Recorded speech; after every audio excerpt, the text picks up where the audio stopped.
సాయిరామ్ అండి, అందరికీ సాయిరామ్ అండి. మన మునీందర్ గారు చిత్తూరులో ఉంటారండి. చిత్తూరులో గవర్నమెంట్ హై స్కూల్లో బయాలజీ టీచర్గా పనిచేస్తూ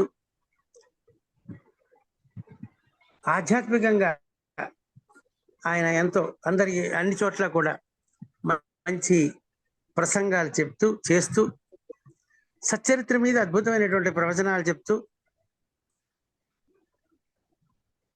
అందరూ కూడా అందరికీ మనసులో ఎక్కేట్లాగా సచ్చరిత్ర మీద మంచి ఒక అవగాహన అయ్యేలాగా వారు ఎంతో కృషి చేస్తున్నారు. ఆయన వృత్తి బయాలజీ, ప్రవృత్తి స్పిరిచువాలిటీ. బాబా అందుకనే ఇవాళ ఈ మన యొక్క లైవ్లో మనందరం వినే భాగ్యాన్ని బాబా మనకి కల్పించడం జరిగింది. ఇప్పుడు మన మునీందర్ గారు చిత్తూరు నుంచి రిలే అవుతోంది. ఇది బాబా గుడిలో అవుతోంది. చాలా అద్భుతంగా ఉంటుంది బాబా గుడి. చాలా ప్రశాంతంగాను చాలా ఇదిగా ఉంటుంది చిత్తూరులో. అక్కడికి వారు మాట్లాడుతున్నారు. శ్రీ సచ్చిదానంద సమర్థ సద్గురు సాయినాథ్ మహారాజ్ కి జై. సాయిరామ్ అండి. మునీందర్ గారు తప్ప మిగతా వాళ్ళందరూ కూడా మ్యూట్ లో పెట్టుకోవాల్సిందిగా కోరుతున్నాం. సాయిరామ్ అండి. ప్లీజ్ స్టార్ట్ చేయండి సార్. సాయిరామ్.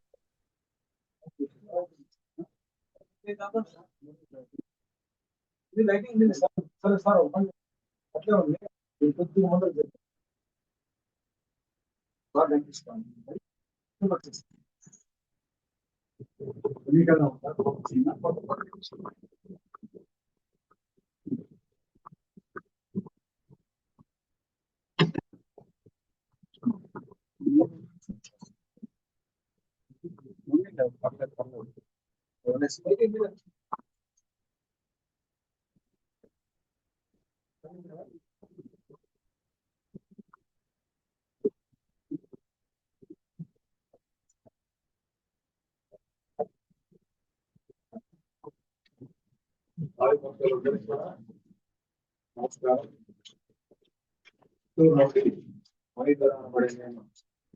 ఈరోజు బాబా గురించినటువంటి కొన్ని ముఖ్యమైనటువంటి తత్వాన్ని ముందు ప్రజెంట్ చేయదలుచుకున్నాం.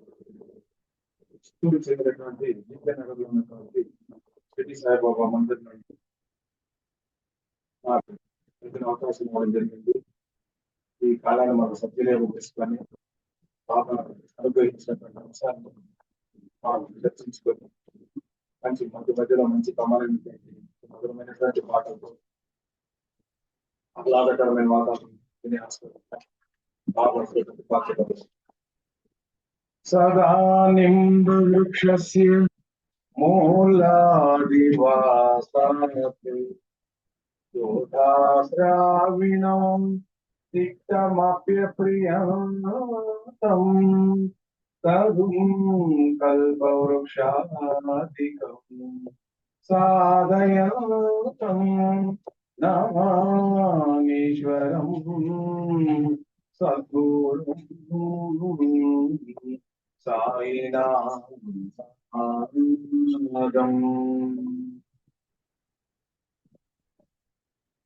ఈరోజు బాబా దయ వల్ల పెద్దలు నాకు అనుగ్రహించినటువంటి అంశం సాయి తత్వం, సాయి ప్రేమ తత్వం, సాయి సమర్థం.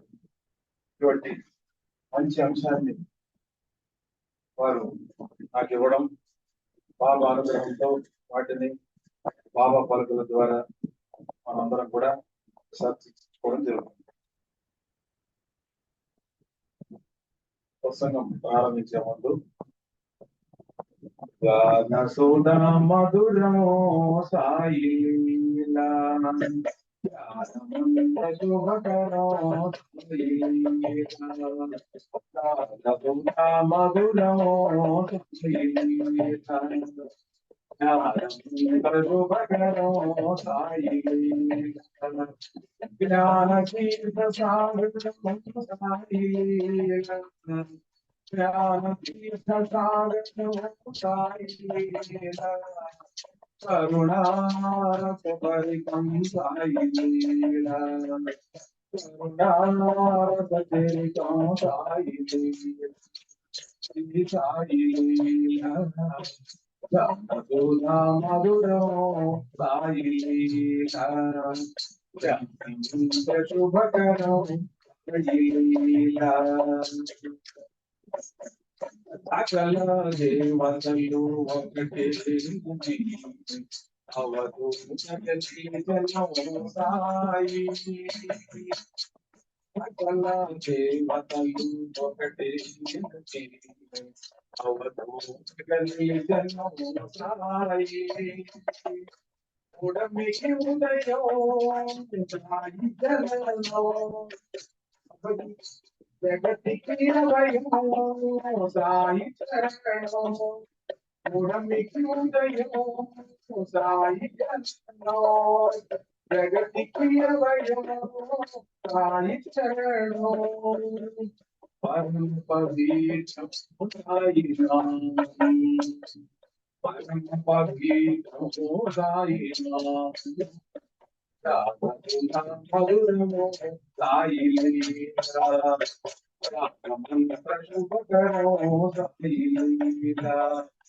జ్ఞానతీర్థ సాగరమో సాయి జ్ఞానతీర్థ సాగరమో సాయి కరుణామృతచరితం సాయి శ్రీ సాయి మధురమో సాయి శుభకరో సాయి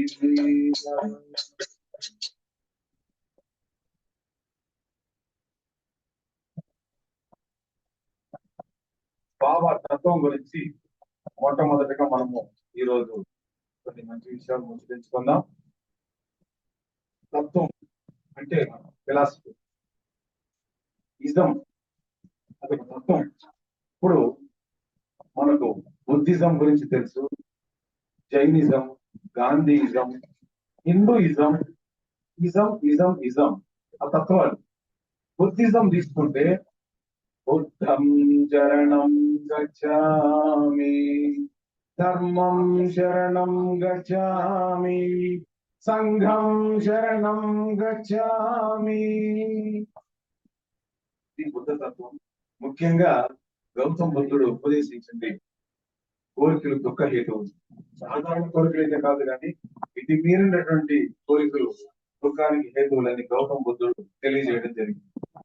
అదే విధంగా గాంధీ మహాత్ముని గాంధీ తత్వం గురించి చూస్తే సత్యం, అహింస ఇవన్నీ కూడా ఆయన తత్వాల కిందికి వస్తాయి. ముఖ్యంగా సత్యాగ్రహం, వాటితోనే నేను స్వాతంత్రాన్ని తీసుకొచ్చానని ఆయన గర్వంగా చెప్పడం. కాబట్టి అది సింపుల్ గా మనం సాధారణంగా చెప్పుకుంటే ఈ తత్వాలన్నీ మనకు అర్థమవుతుంది.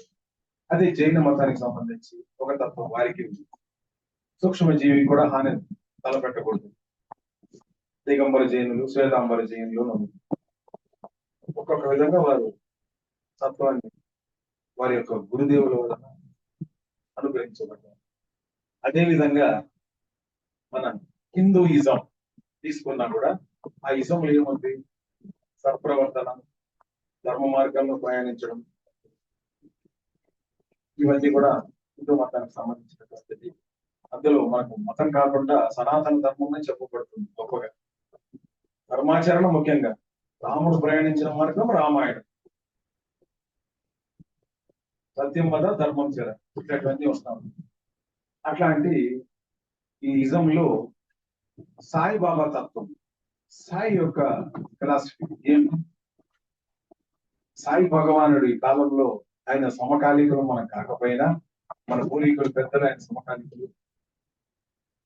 ఆయన యొక్క తత్వాన్ని కనుక మనం పరిశీలించాలనుకుంటే మనకు ప్రామాణిక గ్రంథం సాయి సచ్చరిత్ర. రామాయణం పూర్తిగా మనకు అవగతం కావాలంటే రామాయణానికి ప్రామాణిక గ్రంథం వాల్మీకి రామాయణం. ఎంతో మంది మహానుభావులు రామాయణాన్ని రచించారు. రామాయణ కల్పవృక్షం ఉంది, ఎన్నో ఉన్నాయి చెప్పుకోవాలంటే. విశ్వనాథ సత్యనారాయణ గారిని రామాయణం ఎప్పుడు వినదే కదా, మళ్ళీ రామాయణం ఎందుకంటే రోజు అన్నం తింటున్నా కదా, అట్లా రామాయణం ఎన్నిసార్లు విన్నా కూడా మనకు తృప్తి చెందుతూ కొత్తగానే అనిపిస్తుందని వాళ్ళు చెప్పడం జరిగింది. అదేవిధంగా రామాయణానికి ప్రామాణిక గ్రంథం వాల్మీకి రామాయణం. తర్వాత ఎంతో మంది మల్ల రామాయణం కూడా ఉంది మన తెలుగులో, కంబ రామాయణం ఉంది తమిళ్లో, పంప రన్న పొన్న కన్నడ కవులు ఉన్నారు. ఎంతో మంది చెప్పుకుంటూ పోతే సమయం చాలదు మనకి. ఒక విదేశీయుడు అన్నట్లుగా మన దేశంలో ఆయన ఎంత బాగా చెప్పారు చూడండి. మీ దేశంలో నిజంగా రామాయణం జరిగి ఉంటే అద్భుతం, ఒకవేళ కల్పితంగా రచించబడినటువంటి గ్రంథం అయితే మహాద్భుతం అన్నారు. చూడండి ఎంత చక్కగా చెప్పారు. కాబట్టి దేన్ని కూడా మనం శంకించకూడదు, అందులో ఉన్నటువంటి అంశాలని మనం ఆదర్శంగా తీసుకోవాలి. అది రామాయణం. ఇట్లే సాయిబాబా సాయి లీలామృతం ఉంది, ఇంకా ఎంతో మంది ఎన్నో గ్రంథాలు రచిస్తూ ఉన్నారు, ఎన్నో విషయాలు కూడా మనకు తెలుస్తూ ఉన్నాయి. అందులో సాయిబాబాకు సంబంధించి షిరిడి సాయిబాబాకు సంబంధించింది ప్రామాణిక గ్రంథం హేమాడ్ పంత్ రచించినటువంటి సాయి సచ్చరిత్ర. ఎందుకంటే ఆయన కాలంలోనే అవన్నీ పరిశీలించి ఆయన రాయడం జరిగింది. అందులో ఏది కూడా కానీ కల్పితాలు లేవు. కానీ బాబా కొన్ని కొన్ని విషయాల్లో ఇక్కడ కానీ ఎవరికి చెప్పలేదు, దక్కలేదు. ఎందుకంటే ఆయన పుట్టు పూర్వోత్తరాలు కానీ ఏ విషయాలు కానీ ఆయన బయటపెట్టడం జరిగింది. మనకేదో సద్గురు ఉన్నట్లు, మన ఒక వయసులో అక్కడికి వచ్చినట్లు చెప్పుకున్నారే గాని మన బాల్యం గాని వంశం గాని ఎక్కడ కానీ ఏరుల పారుల బ్రహ్మర్షుల జనన మరణంలో మనం విచారించదగినది కాదు. ఏరుల జన్మ యోగుల జన్మ ఎవరిని అడిగేది బాబా వారు చెప్పడం జరిగింది. కాబట్టి గంగోత్రి ఎక్కడి నుంచి ప్రారంభమవుతుంది కనుక్కున్నాం. ప్రతి నది యొక్క పుట్టుక ఎక్కడి నుంచి ప్రారంభమవుతుందని తెలుసుకోగలిగినాం. బాబా వారి పుట్టుగా ఆయనే బయటపెట్టినాం. అది మనం విచారించదగిన విషయం కూడా కాదు. అది వదిలిపెట్టి ఆయన మనకి ఏది బోధించినా తత్వం ఏమి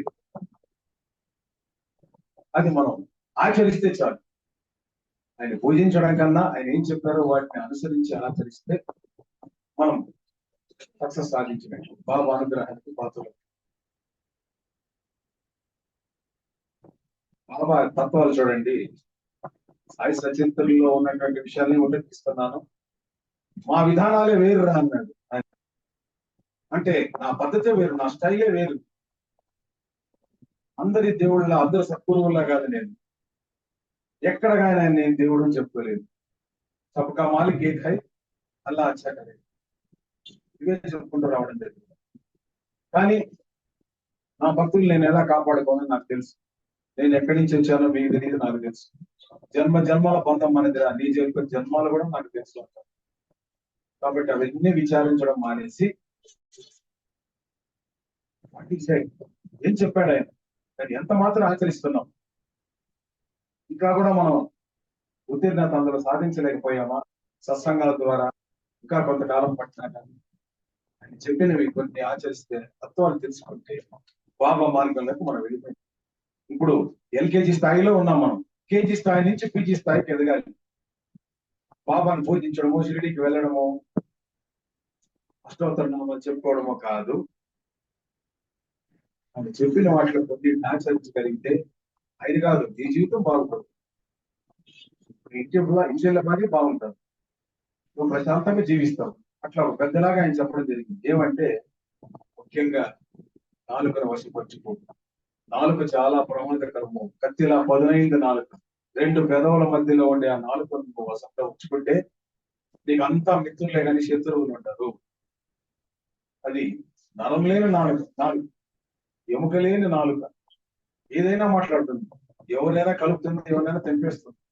కాబట్టి ఆచితూచి మాట్లాడు, నాలుకను వశపరుచుకొని మాట్లాడు. ఇంకొక విషయం కూడా చెప్తాడు, ఆ నాలుకతో రుచులు కూడా చూడొద్దురా. మనకు ద్వారకామాయి ప్రసాదం ఉంటుంది, అన్ని కలిపి ఉగాది పచ్చడిలాగా టేస్ట్ లెస్ గానే కనిపిస్తుంది, కానీ మహా అద్భుతంగా ఉంటుంది. అట్లా ఉంటుంది ఇవన్నీ కూడా. అట్లా ఉన్న విషయంలో మనము అట్లా ఆయన యొక్క గుర్తుగా ఆ యొక్క మొట్టమొదటిగా మనం ఆఫ్ చేసుకున్నాడు. బాగా తెలుస్తా ఉంది. నాలుగు స్థితించు, ఆహారం తీసుకోవడానికి మాత్రమే పనికొస్తుంది, రుచి చూడడానికి కాదు. ఆ విధంగా నాలుకను వశపరుచుకున్నామంటే నీకు శత్రువులే ఉండరు అని బాబాయ్ చెప్పడం జరిగింది. ఆ శత్రుత్వం వల్లనే కదా నువ్వు బాధపడతావు, నా దగ్గరికి వస్తావు. నాలుకను వశంలో ఉంచుకుంటే నీకు ఎక్కడ ప్రపంచమంతా మిత్రులే. కాబట్టి దాన్ని జాగ్రత్తగా ఉంచు. ఒకసారి నాలుక అంటుందంట కళ్ళతో, ఏదైనా నేను పొరపాటుగా మాట్లాడితే కత్తిరించేస్తావు. వాళ్ళు కూడా అంటుందంట, నువ్వు గనక ఏదైనా పొరపాటుగా మాట్లాడినావంటే ఆ 32 పళ్ళు రాలు కొడతారు. ఇదే మాట రామాయణంలో విభీషణుడు కూడా హనుమంతుడితో అంటాడు, విభీషణ, లంకలో ఇటువంటి రాక్షసుల మధ్య నువ్వు ప్రశాంతంగా ఎలా జీవించగలుగుతున్నావు అంటే 32 దంతాల మధ్యలో 4 నెలలు ఉడికి ఉన్నాను ఇక్కడ, కాబట్టి ప్రశాంతంగా జీవించగలుగుతున్నాను. చూడండి వాళ్ళని కూడా చక్కగా ఉదరించారు. కాబట్టి విభీషణుడు అక్కడ ఉండగలిగాడు. ఉండలేని సమయంలో బయటకు వచ్చేసి శరణాగతి పొందాడు. మనం కూడా చేయాల్సిందా ఈ సమాజంలో ఎక్కడ ఉండలేని పరిస్థితి వచ్చినప్పుడు బాబా పాదాలే మన జరిగింది. బాబా పాదాలు అంటే సాధారణమైనటువంటి పాదకులు కాదు, ఈ పాదాలు కావు, శ్రీరామచంద్రుడి పాదాలు, గురువు యొక్క పాదాలు. తర్వాత బాబా తత్వంలో ఇంకొక మాట చెప్తాడు, ఆయన దేవుళ్లను మార్చకు. ఈ రోజు ఒక దేవుడు, నీకు ఆయన వల్ల ఏం కార్యము సిద్ధించకపోతే ఇంకొక దేవుడిని మార్చడం, ఇటువంటి పనులు చేయొద్దు. దేవుళ్ళను మార్చడం అంటే అది వ్యభిచార భక్తి కిందకి వస్తుంది. మార్చుకుంటూ పోతా ఉంటావు, దేవుడు ఉండేది ఒక్కడే, నువ్వు తెలుసుకోలేకపోతున్నావు అని చెప్పడం జరిగింది. అటు తర్వాత ఇంకొక మంచి విషయం కూడా ఆయన బోధించారు, ఏమంటే కుల దైవాన్ని విస్మరించద్దు. ఇవన్నీ కూడా మన సంస్కృతి సంప్రదాయాల్లో వస్తాయి. పెద్దల మాటలు వాటిని పాటించడము జరుగుతుంది. మన కుటుంబ పెద్దలాగా సమాజానికి ఉపయోగపడే మంచి విషయాలు బాగా తెలియజేస్తున్నారు. అరటి పండు వచ్చినట్లుగా చాలా చక్కగా తేలిక మాటలతో ఆయన మరాఠీలో చెప్పినప్పుడు, హేమట్ పంత్ దాన్ని స్వచ్ఛంగా రాసినప్పుడు అన్ని భాషల్లోకి ఆ సచరిత్ర తర్జుమాయి సులభంగా చదువుకోగలుగుతాం. తమిళనాడులో తమిళియన్స్ కానీ, ఎక్కడ విదేశాల్లో ఇంగ్లీష్ లో కానీ సచరిత్ర అన్ని భాషలో దొరుకుతుంది. ఒక మరాఠీలోనే కాకుండా మనకు స్వచ్ఛమైన తెలుగులో వస్తా ఉంది. పారాయణ గ్రంథం అయింది. ఇంకొకటి చూడండి, గురు పౌర్ణిమ అంటే ఒకప్పుడు వ్యాస భగవాను స్మరించేవారు. గురు పౌర్ణమి పూర్తిగా ఇప్పుడు బాబా పౌర్ణమిగా మారిపోయిందంటే ఈయన ఎంత ఉన్నత దశకు చేరుకున్నారు. బుద్ధ పౌర్ణిమ ఉంది, గురు పూర్ణిమ అంటే శ్రీ సాయిబాబా పౌర్ణిమ అనేటువంటి పిలుపు వచ్చేసింది. అంటే ఆయన సాధారణంగా జీవించి కూడా మనిషి అయినాడు. కాబట్టి పౌర్ణం అంటే బాబా గుర్తొచ్చే విధంగా ఆయన ఇట్లా ఉంటాయి. తర్వాత ఇంకొక విషయం చెప్తారు చూడండి, పాండిత్య గర్వం వద్దురా. అందం గాని, ఐశ్వర్యం గాని, పాండిత్య గర్వం గాని ఇవేవి నీకు. అటువంటి వాళ్ళని ఆయన ద్వారకం అనేది ఒక గంట దగ్గర కూడా చేర్చలేదు. వీటి ముందు బయట గంటంటారా అన్నాడు. తర్వాత అతను మార్పు వచ్చిన తర్వాత ప్రేమగా తీసుకున్నాడు. చూడండి, గురువు కాబట్టి చిన్న శిక్షణ ఇచ్చి ప్రేమతో దగ్గర తీసుకొని లాలించిన ఘట్టాలు అనేక మనకు సచరితలు కనిపిస్తాయి. ఎవరిని కూడా అవమానించి పంపలేదండి.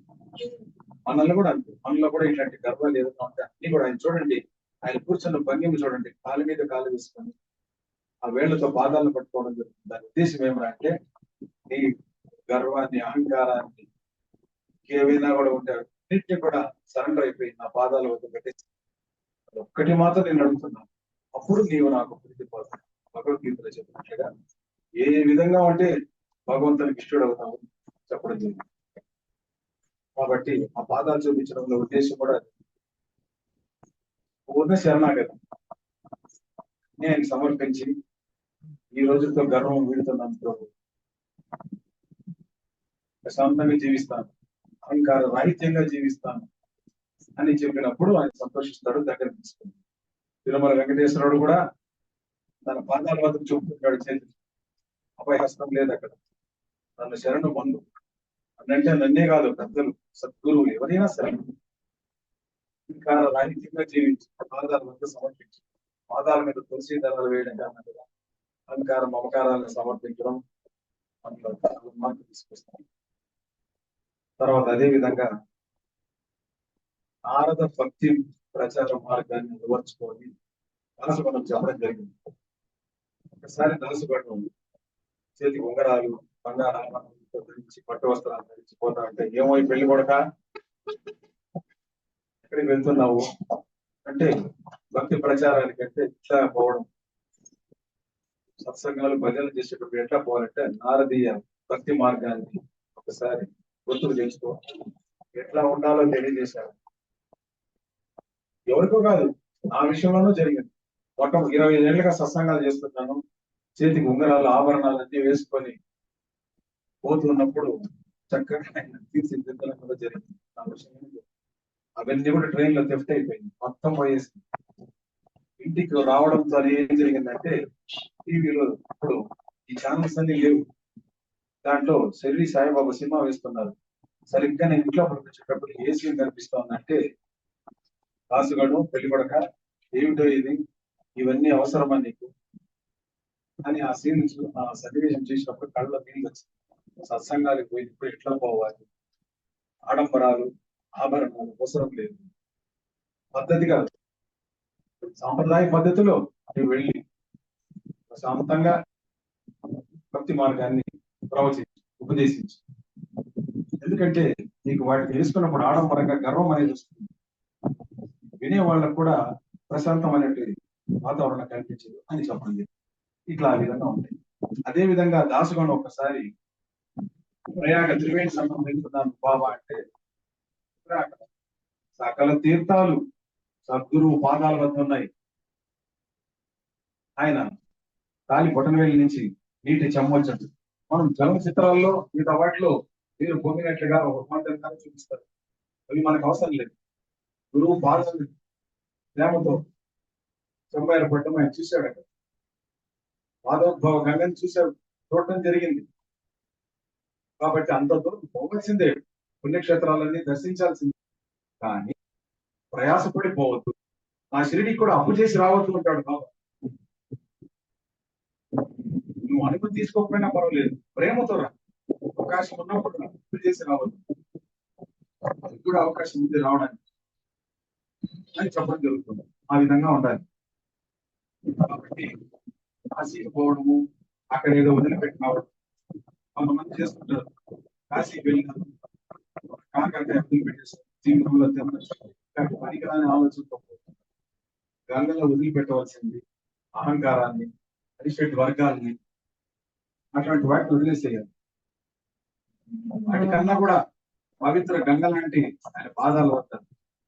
గురువారం నీకు నచ్చిన రోజు ఏదో ఒక రోజు అక్కడ నిలబడుకొని పూర్తిగా శిరస్సు వంచి నేను తప్పు చేశాను, అవి బలహీనతలు ఉన్నాయి అని ఆయన పాదాలు మొదలుపెట్టుకుంటే తప్పకుండా ఆయన సంతోషించడం కాదు, ఆయన వెప్పు కాదు మనం పొందాల్సింది. జీవితం సక్రమైనటువంటి మార్పు. ఆయన ఒక తండ్రిలాగా ఈ రోజుల్లో కుటుంబంలో పెద్దలు ఉమ్మడి కుటుంబాలు పోయి చెప్పే కాబట్టి బాబాని కూడా మనం కుటుంబ సభ్యునిగా భావించాం, స్నేహితుడిగా భావించాం, భావిత భక్తి మార్గంలో సంఖ్య భక్తి కూడా ఉంది. భక్తుడు ఏం పూర్తి చేశాడు దృష్టిపెట్టు, స్నేహమే చాలా దగ్గర చేరుగా చేశాడు. వాత్సల్య భక్తి ఆయన తీసుకుంటే చాలు. మనకు కూడా ఒక ఇష్టం అనేది ఉంటుంది. మనలో కూడా చాలా మంది అంటారు ఆయన తత్వమే నాకు అర్థం కావాలి, ధోరణి మీరు అంటారు. ఒక్కొక్కరికి ఒక ఫిలాసఫీ, గొప్పవాడికి గొప్ప తత్వాలు ఉంటాయి, ఒక మానవుడి దగ్గర ఒక తత్వం, అది మనం నేర్చుకోవాలి. ముఖ్యంగా భగవత్ తత్వం తెలియాలంటే పూర్తులు కాదు, ఆత్మీయ సాధ్యం కాదు. సద్గురు యొక్క తత్వాలు తెలుసుకోవచ్చు, బోధ ద్వారా తెలుసుకోవచ్చు. బాధ గురువులు కాదు, బోధ గురువులు కష్టమే.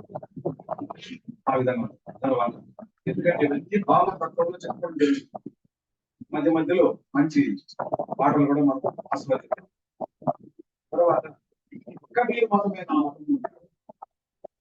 కబీర్ మతం అంటే ఇప్పుడు హిందూ మతం, కబీర్ దాస్ రామధ్యానం అంటే శ్రీరామచంద్రుడు ప్రత్యక్షమైనప్పుడు ఒక్కసారి రామ నేను ధ్యానిస్తున్న ముందు కాదు, మీరు ప్రేమపడి నేను ధ్యానిస్తున్నది ఈ కోదండరాముడి దశరథరాముడి కాదు, తారక బ్రహ్మరాముడు, తారక రాముడు విష్ణుమంతా నిండిపోయినటువంటి పరబ్రహ్ముడు. ఆ రాముడిని ధ్యానిస్తున్నాను ప్రశాంతంగా. కాబట్టి ఈ విగ్రహాలను మనసు తృప్తి ఇచ్చే పరబ్రహ్మ స్వరూపాన్ని నేను ధ్యానిస్తున్నాను. అటువంటిది అది కబీర్ మతమే నా మతం. కాబట్టి బాబా ఈ రోజు సమాధి చెందిన తర్వాత యూనివర్సిటీ అయ్యాడే. నేను వచ్చిన ఎగ్జాంపుల్ చెప్తాను. మాట్లాడుతున్నాను క్లోజ్ చేసుకున్నప్పుడు దాంట్లో సుఖంగా మనకు తెలియదు. అదే దాన్ని తీసినప్పుడు అంటే స్ప్రే చేసినప్పుడు వ్యాపిస్తుంది. అట్లే ఆయన శరీరాన్ని వదిలిపెట్టేసి ఎంతో నా సమాజం అంటే మాట్లాడుతున్నాను. నేను సిటీలోనే ఉన్నాను అనుకుంటే నన్ను అర్థం చేసుకోండి. విశ్వవ్యాప్తంగా ఉన్నాను. విష్ణు సర్వవ్యాపకుడు సర్వత్రా వ్యాపించిపోయాడు. ఇది మన సత్సంగం చేసుకుంటే పీల్చే గాలిలో మన పక్కనే భావం. అది ఆయన బంధం. మహావిష్ణు అంటాడు, నారదా నేను వైకుంఠంలోనే ఉంటాను అనుకోవద్దు, ఎక్కడైతే భక్తి కార్యక్రమాలు జరుగుతుంటాయి, ఎక్కడైతే స్మరిస్తుంటారో అక్కడ నేను దృష్టి వేస్తున్నాను. హనుమంతుడు కూడా అదే చెప్పండి. నేను ఎక్కడో గంధమాదన పర్వతంలో కాశీలో అక్కడ ఎక్కడైతే రామనామ జరుగుతుందో అక్కడ నేను కూర్చుంటాను చెప్పండి. తులసీదాస్ వద్ద కూడా మనకు అవగతం అవుతుంది. ఇట్లా ఉండేటప్పుడు బాబా వారు ఎందుకు మన దగ్గర వచ్చి కూర్చోరు? మన వాకాల్లో జరిగినటువంటి విషయమే చూడండి. ఎంతమంది ఎన్ని రకాలుగా ఒక్కొక్కరు డిఫరెంట్ కోణాల నుంచి మాట్లాడడం జరిగింది. ఇట్లా వచ్చింది వాళ్ళకి. అది మొత్తం ప్రవచనాలు కూడా బాబా ఇస్తున్నటువంటిది మన ఏమి కాదు. మనం కేవలం ఆయన నిలిపిన మట్టి బొమ్మలు మాత్రం. నేను మాట్లాడుతున్నాను, నాకు టాలెంట్ ఉన్నది, మీకు అహంకారం పోలేదు. వినేవాడు బాబా, చెప్పేవాడు బాబా, చూస్తున్నవాడు బాబా, అది తెలుసుకుంటే చాలు. కాబట్టి ఇవన్నీ కూడా కబీర్ తత్వంలో వస్తాయి. ఇంకొకటి కూడా చూడండి, సచరిత్రను బాగా చదవాలి. మనం సాయి డివోటీస్ కాదు, సాయి సర్వెంట్స్. ఎవరైనా కూడా సాయి చరిత్ర అధ్యాయాన్ని కూడా చెప్పగలిగేట్టున్నాం. ఈ నారద భక్తి ప్రచార విధానంలో వచ్చుకోనే అన్నమాట 15వ అధ్యాయం. సాయి సచరిత్రలో 15వ అధ్యాయం. ఒక్కొక్క అధ్యాయం అప్పుడప్పుడు చూడండి ఏ అధ్యాయంలో ఏ ముఖ్యమైన మాట ఆయన చెప్పారు. ఇది గుర్తుంచుకుంటే చాలు, కొంచెం శ్రమ తీసుకుంటే చాలు. భగవద్గీతలో ఏ అధ్యాయంలో ఏ విషయం చెప్పబడింది? విశ్వరూప సందర్శన యోగంలో ఏముంది? అర్జున విషాద యోగంలో ఏముంది? నకాంక్షే విజయం కృష్ణ కిన్నో రాచేత గోవింద కిం భోగైర్జీవితే నవ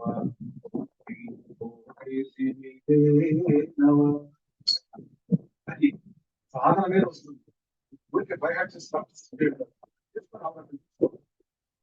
teacher is a Sadguru, god also it's a well wisher. ఇన్ని ఉండేటప్పుడు ఆయన దగ్గర కూర్చున్నామంటే అన్ని నేర్పిస్తాడు. మనకి ఎట్లా వచ్చినాయి ఇవన్నీ? మనం పండితులం కాదు, పండిత వంశంలో పుట్టలేదు. సాధారణమైన వాళ్ళు కూడా సెలెక్ట్ చేసుకుంటాడు. పిచ్చుక కాళ్ళకు దారం కట్టి లాగేస్తాను నేను. ఒక్కసారి వల్ల పడిపోయి ఉంటే తప్పించుకోకపోవడం చాలా కష్టం. పిచ్చుకైనా వేటగాడి వల్ల తప్పించుకోకపోవడం. బాబా వల్ల పడిన వాడు ఎవడు తప్పించుకొని బయట పడలేడు. అంటే ఆయన క్రూరమైన వేటగాడని కాదు, జాగ్రత్తగా తీసుకొని లాలించి పెంచి పోషిస్తాడు, పెంచుకుంటాడు. ఆ విధంగా. కాబట్టి ఇప్పుడు కొన్ని మంచి విషయాలు చెప్పుకుందాం.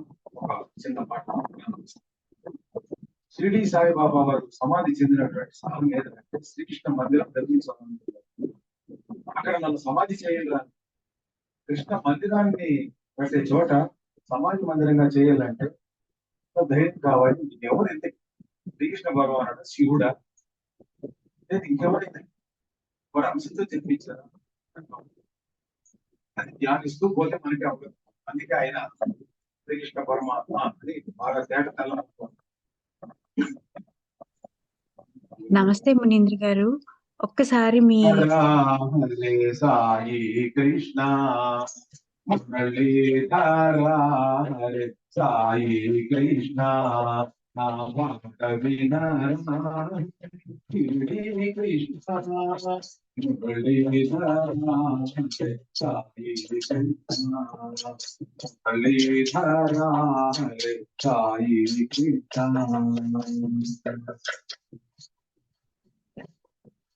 మురళీధర హరే సాయి కృష్ణ నామ కవినాథే గిరిడి కృష్ణ మురళీధర హరే సాయి కృష్ణ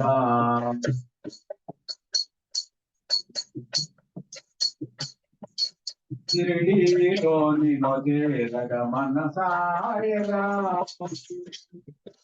గిరిడిలోని మొదేరగ మనసాయరా ఆరతిలోని నొతో వేడుకాయరా గిరిడిలోని మొదేరగ మనసాయరా ఆరతిలోని నొతో వేడుకాయరా భక్తితో భక్తితో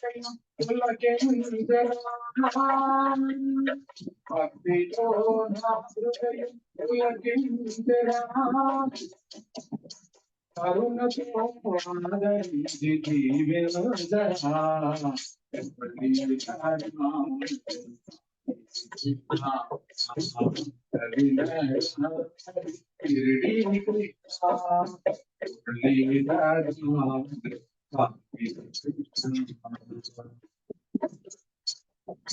పల్లకి సేవలో పూరేగనావా వడిలో చల్లగా ఎదురేవా పల్లకి సేవలో పూరేగనావా చావడిలో చల్లగా ఎదురేవా ఒకసారి నా కలలో కనిపించవా ఒకసారి నా కలలో కనిపించవా ఈ రాత్రికి నా కలలో కనిపించవా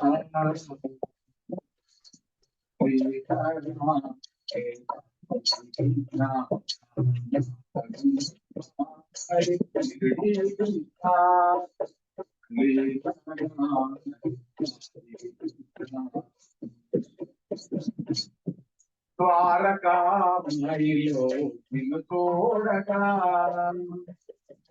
ద్వారకామయిలో నిన్ను చూడగా ఈరోడిగా నీరు కనిపించనా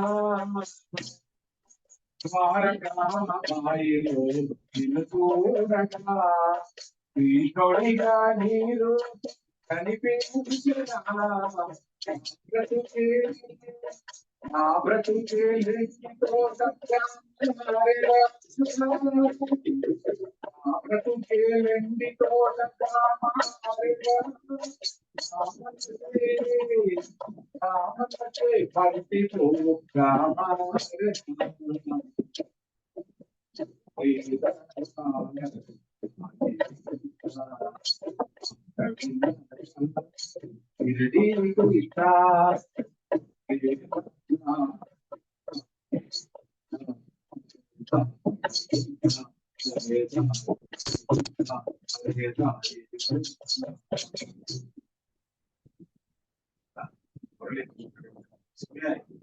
కృష్ణుని ధ్యానించిన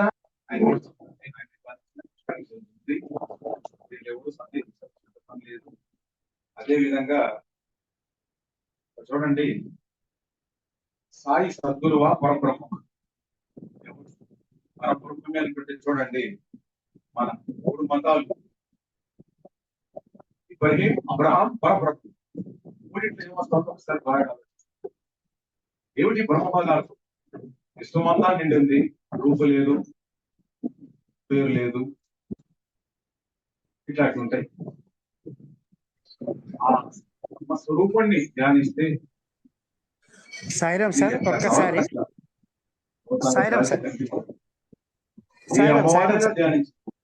కొంచెం మైక్ దూరం పెడతారు సార్, సరిగా క్లారిటీ లేదు సార్. మునీంద్ర గారు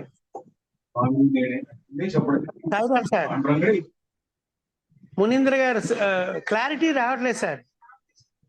తర్వాత ఆయన ఒక మాట అంటారు, సాయి తత్వంలో అందరి గురువుల్లా చెవులు కొరికే గురువుని కాదు అని. చెవులు కొంచెం మైక్ దూరంగా పెట్టండి సార్, క్లారిటీ లేదు. సాయిరామ్. ఎందుకు ఉపదేశాలు? ఆ జీవితమే నా సందేశం. నేను చెప్పినటువంటి మార్గాన్ని నువ్వు అనుసరించు. చెవులు ఏ మంత్రోపదేశం నేను ఎక్కడా చేయలేదు, నా స్ఫూర్తి అక్కడికి చేయలేదు అని ఆయన బాబా చెప్పడం జరిగింది. ఇది మనం అనుసరిస్తే చాలు. తర్వాత ఇంకొక మంచి విషయం, నా ఖజానా నిండి పొంగి పొరలుతోందిరా, ఒక్కడు రాడేమిరా, అర్హత లేదా? ఏం ఖజానా? తప్ప బంగారమా? కాదు, జ్ఞాన భాండాగా. అది ఆ జ్ఞానాన్ని సంపాదించుకుంటే నీకు అన్ని ఆటోమేటిక్ గా వస్తుంది. జ్ఞానం లేని వాడికి ధనం వచ్చినా, బంగారం వచ్చినా, ఆస్తులు వచ్చినా అన్ని వచ్చినట్లే వస్తాయి. నిలుపుకోలేడు, భయపడుతూ ఉంటాడు. అదే జ్ఞాన సంపన్నుడు వాటన్నిటిని కూడా జాగ్రత్త చేసుకుంటాడు, కొంత పొందగలుగుతాడు. అందుకే జ్ఞానాన్ని ప్రసాదించు భగవంతుని వేడుకోవాలి. లక్ష్మీదేవి కూడా జ్ఞాన స్వరూపిణి. లక్ష్మీదేవి అంటే డబ్బులు రాసే మాట కాదు. ఆ జ్ఞానాన్ని ప్రసాదిస్తే ఏ సమయానికి ఏ పని చేయాలో ఈ బుద్ధిలో ప్రవేశిస్తాడు భగవంతుడు. కాబట్టి ఆ ఖజానా పొంగి పొరులుతోంది రాడేది. ఇప్పుడు కూడా మన షిరిడీకి పోతే ఎక్కడుంది ఆ ఖజానా? ద్వారకామాయిలో ఉందా ప్రభు? ఈ సమాధి మందిరంలో ఉందా? గ్రామంలో ఉందా? ఇంట్లో నా చిత్రపటంలో విగ్రహంలో ఉందా? ఆ ఖజానా నాకు కావాలి. దాన్ని కొనబట్టే ఆయుధాలు నా దగ్గర ఉన్నాయి, శ్రద్ధ సబూరి. వాటితో వస్తాను నేను, దొంగలాగా కొలబట్టుకుంటాను, దొరలాగా బతుకుతాను. నువ్వు చెప్పినటువంటి ఆ ఖజానా నాకు ఈ తండ్రి ప్రార్థించాను. అది కూడా 17వ అధ్యాయంలో చెప్పబడింది. అట్లా ఉంటుంది. కాబట్టి ఆ జ్ఞాన భాండాగారం పొంగి పొరులుతోంది అని చెప్పడం జరిగింది. తర్వాత ఇంకొక మంచి విషయం చెప్పాడు ఆయన, స్వామి నీ భక్తులు శాశ్వతంగా విభక్తులుగానే ఉన్నారు, నీ భక్తులు ఎట్లాంటి వారు అని చెప్తే ఆయన చెప్పడం జరిగింది. సాయి శక్తిలో చూడండి, ఆ విషయాన్ని కూడా బాగా ఉటంకించున్నారు ఆయన. ఏమంటే, మామిడి చెట్టుకు పూత పోసినప్పుడు గాలికి పూత రాలిపోతుంది కదా, కొంతకాలానికి పిందెలు అవుతాయి, పిందెలు కూడా గాలి వానికి రాలిపోతాయి. కొన్ని మాత్రమే కాయగా మారి పంటని రసాలు ఉంటుంది, తీయని పండుగ మారుతుందని నేను చెప్పడం జరిగింది. కాబట్టి మనం కూడా ఈ రోజు ఈ స్థాయిలో ఉన్నామంటే ఆయన దయ వల్ల కాయగా మారి పండుతున్నాం, తీయటి రసాలు ఊరుతున్నాం. పూత దశలో బిడ్డ దశలో నుంచి బయటకు వచ్చాం మనం. ఆయన చెప్పినట్లు ఆయన మార్గాన్ని అనుసరించిన వారు, అధర్మ మార్గంలో ప్రయాణించేవారు, అనికమాలినటువంటి వారు ఎప్పటికైనా కూడా పోతున్నారు, గాలి వానికి రాలిపోతారు. కాబట్టి ఆయన చెప్పినట్లుగా బలవంతం కావాలంటే ఆ మార్గాన్ని మనం ఎంచుకోవాలి. ఆ పూతగా రాలిపోకుండా ఉండాలంటే ఏం చేయాలంటే ఆయన చెప్పినటువంటి విషయాలు అనుసరించాలి. ఆ మార్గంలో ప్రయాణిస్తే గట్టిపడతావు, రాలిపోకుండా ఉంటాం. గాలి వాన కొడితే మామిడి తోటలో పూత పిందెలంటే, అదేవిధంగా విషయ వాసనలు, దుర్మార్గుల సహవాసాలు, ఇవన్నీ ఉన్నప్పుడు ఏమవుతుందంటే మనకు కూడా కొన్ని కష్టాలు వచ్చి ఇలాగే రాలిపోవచ్చు. కాబట్టి సత్సాంగత్యం చేయాలి. సత్సంగం చాలా ప్రధానమైనది. వారానికి ఒకసారి మంచి వాళ్ళతో కలుసుకున్నప్పుడు బాగా గట్టిపడతాం, దృఢపడతాం, బలవంతం అవుతాం. ఇప్పుడు మనం కూడా కొత్త దశలోనే మనం అనుకోండి, బాబా బాగా గట్టిపడాలి, ధైర్యాన్ని ప్రసాదించు, నువ్వు చెప్పినట్లుగానే శాశ్వతంగా నేను మామిడి పండ్లు నాకు సచరితలు ఎంతో మందికి మామిడి పండ్లు ప్రసాదంగా ఇచ్చి కొన్ని జీవితాన్ని నిలబెట్టున్నాడు, కొన్ని కోరికలు తీర్చున్నాడు బాబా. ఆ విధంగా మనం ఉండగలం. అది బాబా చెప్పినటువంటి మంచి విషయాలు. ఇట్లాంటివన్నీ కూడా ఆయన తప్పకనే చెప్పాడు. అందుకే జానపదుల్లాగా చదువు రాని వారు కూడా బాబాని పోల్చుకునే విధంగా ఒక మంచి పాట, శివ శివమూర్తి సాయినాథ్ శివుడి అవతారం సాయినాథ్.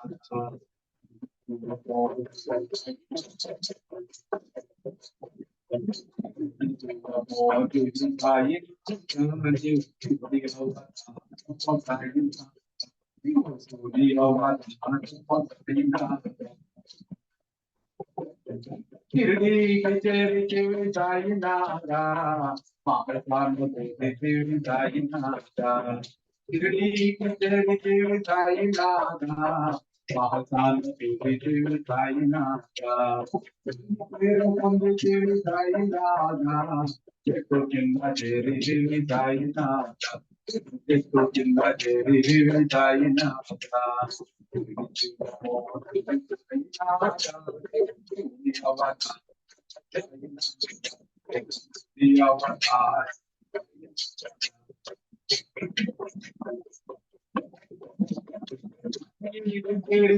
సాయినాథా దక్షిణాలు కోరి సాయినాథా మసీదు చేరి సాయినాథా దక్షిణాలు కోరి సాయినాథా నాణ్యములు ఇచ్చివి సాయినాథా శిక్షమును ఇచ్చివి సాయినాథా శిక్షలో పెట్టివి సాయినాథా చిత్తు శివమో చివి సాయినాథా నీ అవతారము సాయినాథా నీ ధరించివి సాయినాథా ఇల్లుమొన్న పెట్టివి సాయినాథా ధరించివి సాయినాథా మొన్న పెద్దివి సాయినాథా చెండి తోటకెళ్ళింటివి చెండి తోటకెళ్ళింటివి సాయినాథా పొక్కలను పెద్దివి సాయినాథా పొక్కలను పెద్దివి సాయినాథా చెడి సాయినాథా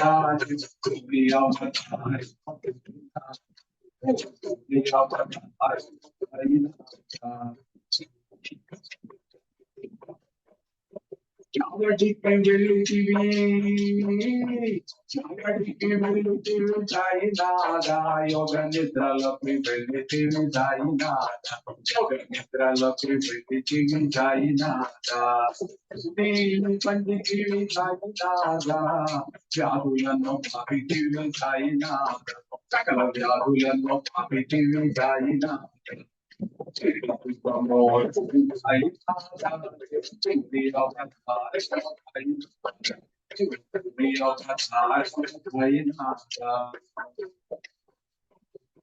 వాడ చేరి తివి సాయినాథా మారి తివి సాయినాథా పాలరాకి రూపమై సాయినాథా భారతులు అందుకున్న సాయినాథా భారతుల్లో అందుకున్న సాయినాథా భారతుల్లో అందుకున్న సాయినాథా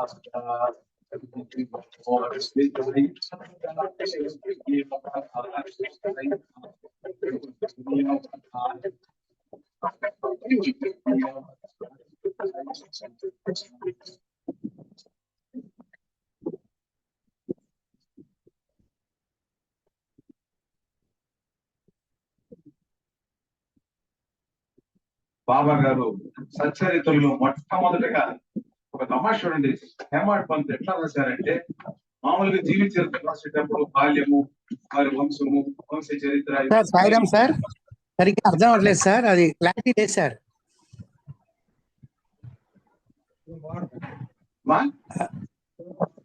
మీరు మైక్ లో కొంచెం దూరంగా పెట్టండి సార్, క్లారిటీ రావట్లేదు ఎవరికి కూడా. వినిపిస్తుంది, సరిగ్గా లేదు సార్. అది కొంచెం మైకు దూరంగా పెడితే ఏమన్నా వస్తుందేమో.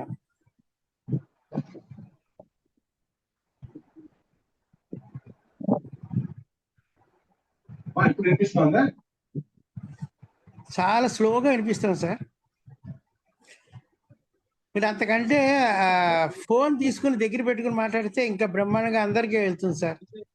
ఇది రికార్డ్ కూడా అవుతోంది. ప్లీజ్ ఒక ఫోన్ పట్టుకుని చెప్పినా అందరికి క్లారిటీ వచ్చేస్తుంది సార్.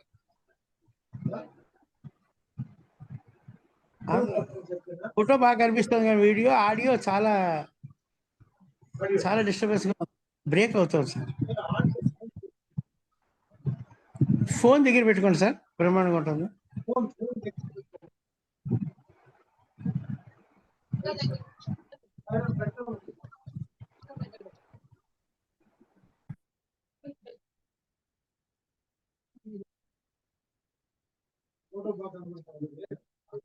అది వచ్చి దీంట్లో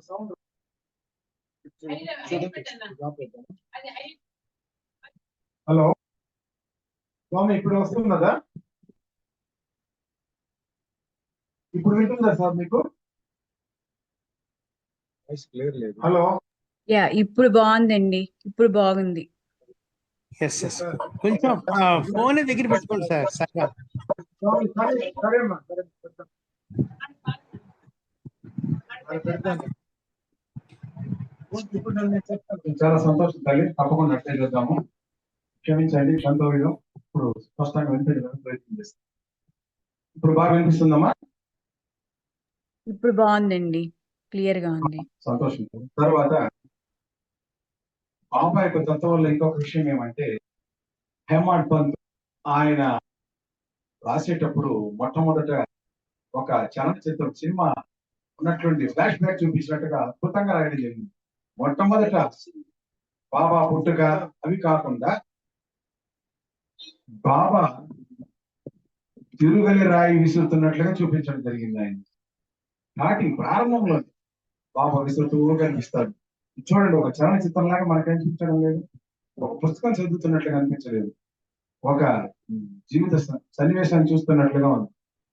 ఆ తిరగల రాయిని విసురుతూ గోధుమల పిండిని తయారు చేస్తున్నారు. దానిలో ఉన్న తత్వం ఏమంటే, ఆ తిరగల రాయిలో నలిగిపోతున్నావు, కాలం కలిపేస్తుంది, ఒక అర్థం వస్తుంది. తర్వాత దాని నుంచి రక్షించబడాలంటే ఆ కాలచక్రం నుండి పిడిని పట్టుకొని తిప్పుతూ ఉన్నాడు భగవంతుడు. ఆ పైన ధాన్యం గింజలు రక్షించబడతాయి. ఆ రెండు రాతి మధ్యలో ఉన్నటువంటి ధాన్యం నలిగిపోయి పిండి అయిపోతుంది. కాబట్టి నలిగిపోతావు నువ్వు కాలచక్రంలో. బాబా యొక్క అనుగ్రహం అంటే ఆయన తిరగలి పట్టుకొని తిప్పుతూ ఉంటాడు. కొన్ని కొన్ని విషయాల్లో ఎస్కేప్ అయిపోతాం. ఇప్పుడు చేపలు పట్టే ఆ వ్యక్తి వల విసురుతాడు చెరువులు. దూరంగా ఉన్నటువంటి చేపలు వల్ల పడతాయి. ఆ చేపలు పట్టే అతని పాదాల కింద ఉన్నటువంటి చేపలన్నీ రక్షించబడతాయి. అట్లే బాబా పాదాల వద్ద నువ్వు అసలు పొందినావంటే తప్పకుండా కాలుని వలలో నుండి తప్పించుకుంటాను. కాబట్టి అందుకే ఆయన పాదాలు పట్టుకొని టీవీగా కూర్చొని ఉంటాడు. సద్గురు పాదాలను ఆశ్రయించి కలియుగంలో నామస్మరణ సద్గురువుని ఆశ్రయించడం చాలా శ్రేష్టం. భగవంతుడే నిర్ణయించున్నాడు.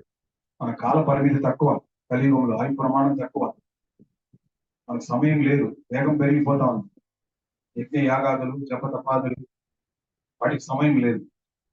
నామస్మరణ ఇట్లాంటివి కావాల్సింది. తర్వాత ఇంకో విషయం చెప్తాడు.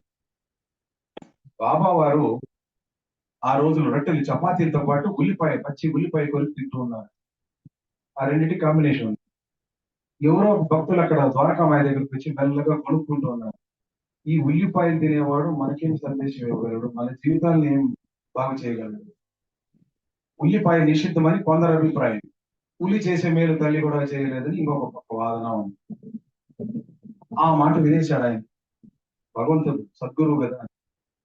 అప్పుడు అతన్ని ఏమి అనకుండా వేగంగా ఉల్లిపాయల్ని నోట్లో పెట్టుకొని కొరికేసి నమిలి తింటూ, ఉల్లిపాయను తిని జీర్ణం చేసుకోగలవాడే మాట్లాడగలరు అంతే అన్నవాడు ఇక్కడికి వెళ్ళిపోయాడో తెలియదు.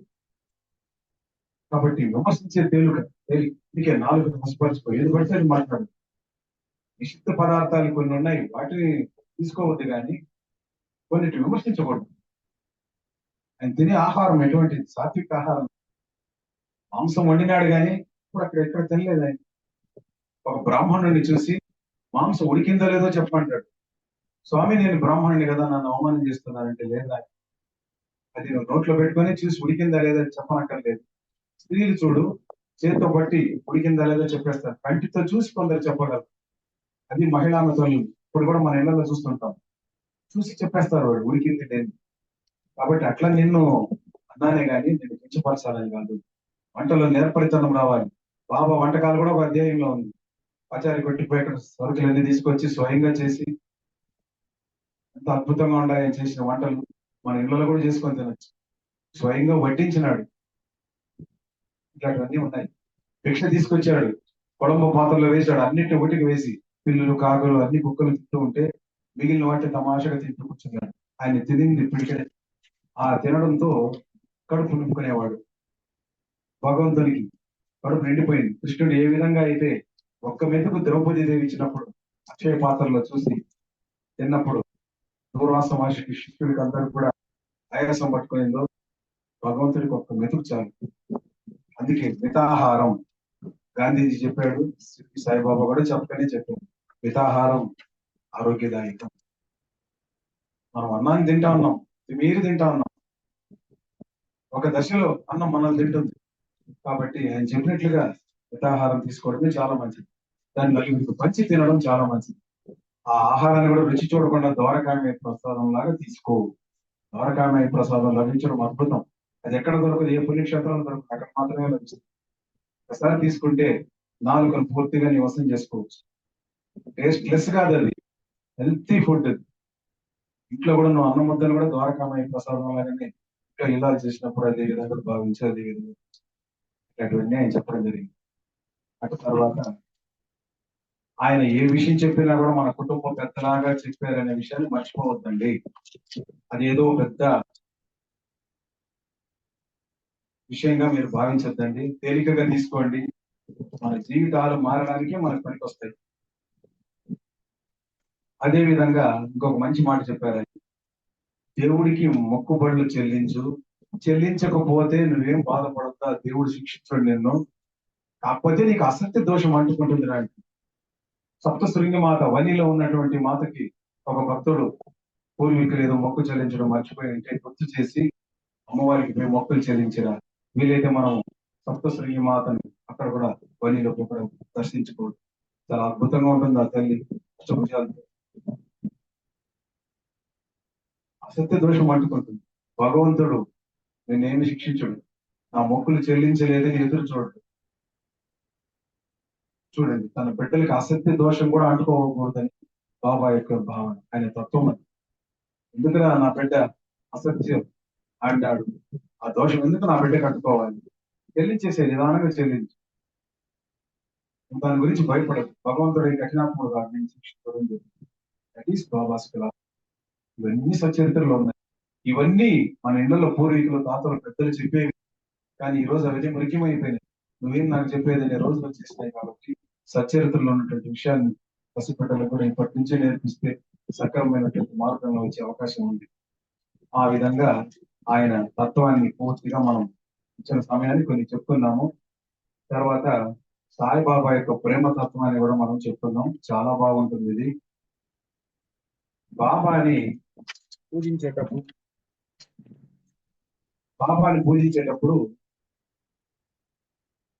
పుష్పాలు లేవని మనం ఏమాత్రం బాధపడాల్సిన అవసరం లేదు. నిజమైనటువంటి అద్భుతమైనటువంటి పుష్పం మన దగ్గరే ఉంది. మనో పుష్పం, పత్రం పుష్పం, ఫలంతో దేనికైనా ప్రీతి చెందుతాం. చిన్న గ్లాస్ లో నీళ్లు పెట్టండి, సంతోషపడతారు. ఆర్భాటాలు అవసరం లేదు. పెద్ద యాపిల్స్, దానిమ్మ పండ్లు పెట్టక్కర్లేదు. అది ఎట్లా ఉంటుందంటే పూజలు అన్ని పుష్పాలు నీ హృదయం ఒక పుష్పం, నీ మనసు ఒక పుష్పం, నీకు రెండు కళ్ళు పుష్పం, ఆ కళ్ళు కూడా పుష్పాలు లాంటివి సమర్పించి ఆయనవేవి,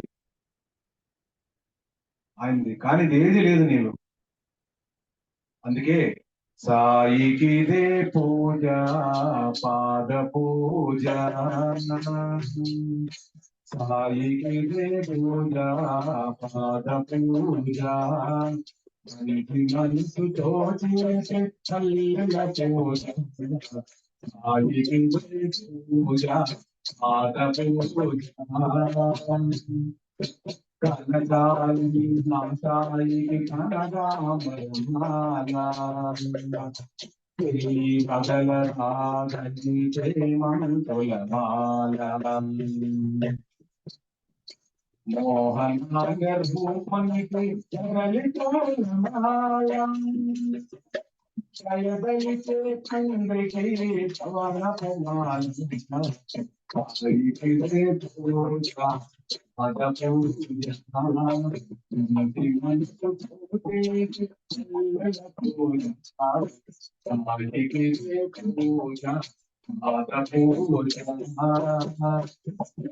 ముందెలో నిన్న సాయికి గులాబీల మాల, సర్వాంతర్యామికి సంబెంగళాలం మమతలమా దేవునికి మమతలమా దేవునికి మంగళమాలం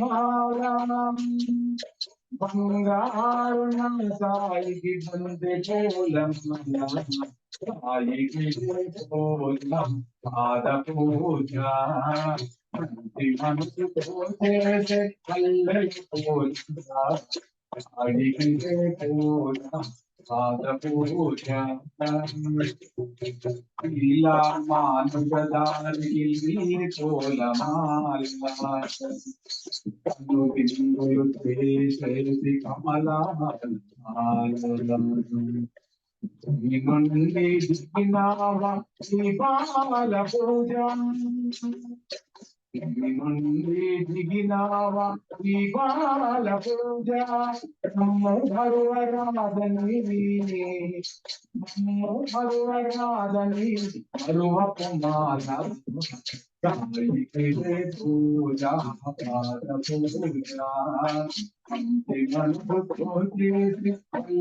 పూజ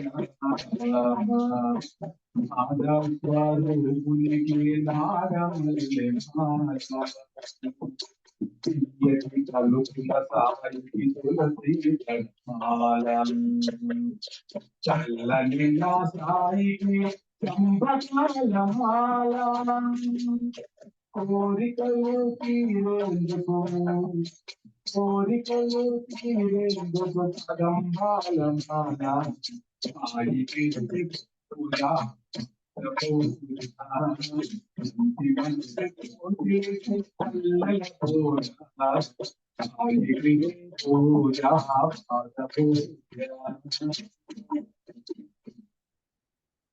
ఏమిటి సాయిత్వం? సాయితత్వమే ప్రేమతత్వం. I love you, you love me, you look to me, I look to you. ఇవన్నీ చెప్పుకుంటారు తమాషగా, ఆయన చెప్పినా లేదా కానీ నిజ తత్వం అది. కళ్ళలో కళ్ళు పెట్టి చూడు.